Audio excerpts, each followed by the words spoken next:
Hey guys, I'm Nick and welcome back to the channel. I hope everyone had a really wonderful Christmas with your family and everyone's doing really well, and we're ready to get back into some more Star Trek news this week. We've got a sneak peek scene to have a look at for Star Trek Discovery Season 4 for Episode 7 and some other news about airings and stuff. There's a bit of things going on at the moment with episodes coming up. We're gonna get a bit of a hiatus for Discovery, and then we've got Prodigy and we've got Picard due, and it's a bit all up in the air as to what's going on. But guys, as always, please don't forget to subscribe to the channel if you haven't already done so. There's a lot of people out there who are regular viewers who maybe haven't subscribed yet. Please, by all means, click away that red subscribe button to stay up to date with all the latest Star Trek news on YouTube. So firstly, I just want to say Episode 7 airs this Thursday, on Thursday, December 30. This episode is entitled But to Connect, where tensions rise as representatives from across the galaxy gather to confront the threat of the dark matter anomaly, and Zora's new sentience raises difficult questions. We've got a sneak peek scene to have a look at and break down coming up. But first I want to say that this Episode 7 that airs this week is in fact the last episode of Discovery we're going to be getting for a little while. It's taking a mid-season hiatus and will be returning on February 10th, which is sort of interesting because I assumed that we would be getting Discovery running essentially right through until when Star Trek Picard was due to start in February. So I kind of figured, yes, we'd get Discovery through January, it'd conclude probably mid-February, and then once Discovery concluded, we would be getting Season 2 of Picard. But that's not the case. We will be getting some Star Trek on our TV screens. We've got the next 5 episodes for Star Trek Prodigy. They're starting on January 6th, so even though we're finishing off with our mid-season finale for Discovery on Thursday, a week after that we've got 5 more episodes of Prodigy again, and then Prodigy will take a break for a little bit until we get other things finished up. So then we're gonna, once those 5 episodes of Prodigy have aired, we're gonna be getting the next half of Season 4 for Discovery. Now, we were supposed to be getting, according to all the trailers and promotional posters and everything like that, we were meant to be getting Season 2 of Picard starting in February.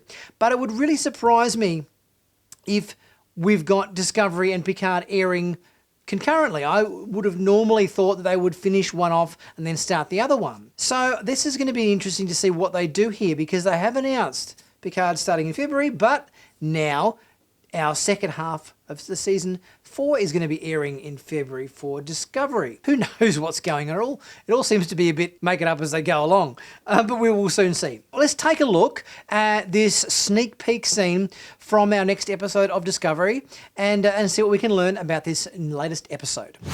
Our shield technology could provide protection during a non-aggressive first contact. And if they respond with aggression themselves, we need to be prepared.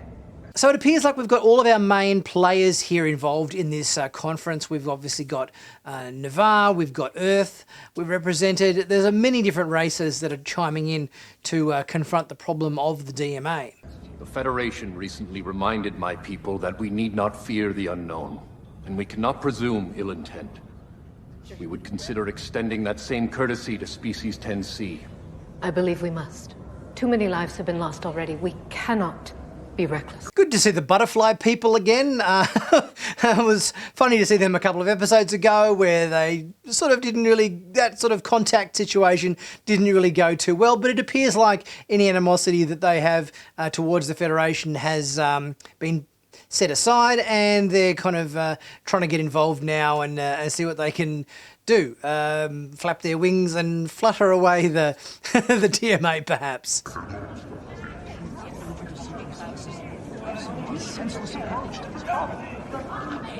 Know your moment. We get one of our first close-up looks at a new Cardassian in this shot here at the start of this little part of the sneak peek scene. We've kind of seen a couple of Cardassians as background extras in the conference room setting before, or at various different courier waypoints and whatever in, I think it was last season. But this is the first time we kind of get a proper close-up look at the Cardassian makeup, which I think looks good. It kind of retains the same sort of, grey skin textures and the same, spoonhead, concept and everything like that. But obviously it's a little bit more, probably a little bit more intense than it was back in, say, DS9 days. And good to see Ruan Taka back again in this episode. I think he's a really good character. Certainly adds a bit of interest to every episode with his little bit of ego and attitude that he has. While you're debating whether to approach this species with war or peace, you're losing sight of the real problem, the anomaly, and the powerful device at its center that controls it.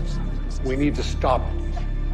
He's obviously a very clever scientist, but his brain size is equal to the size of his ginormous ego at the same time.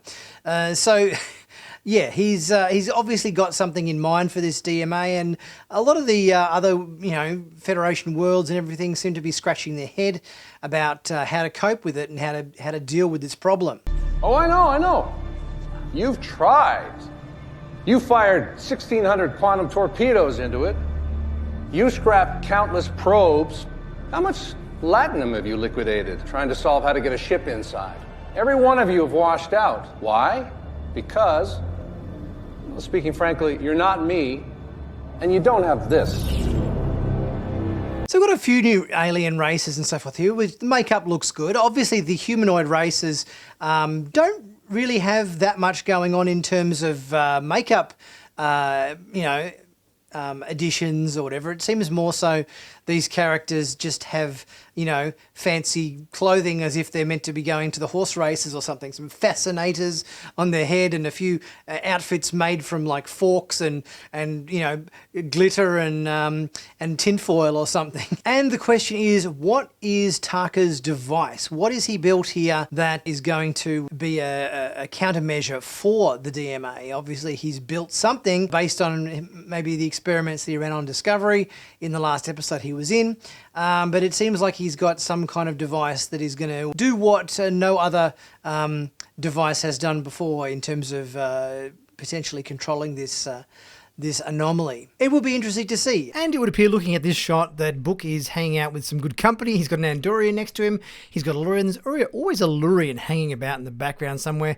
Not to mention this character on the left, which looks like a department store mannequin. Guys, let me know what your thoughts are about this upcoming last episode of 2021 before New Year's. Leave your thoughts in the comment section. As always, leave a super thanks if you're able to, and as always, like, comment, share this video, and subscribe if you haven't already done so.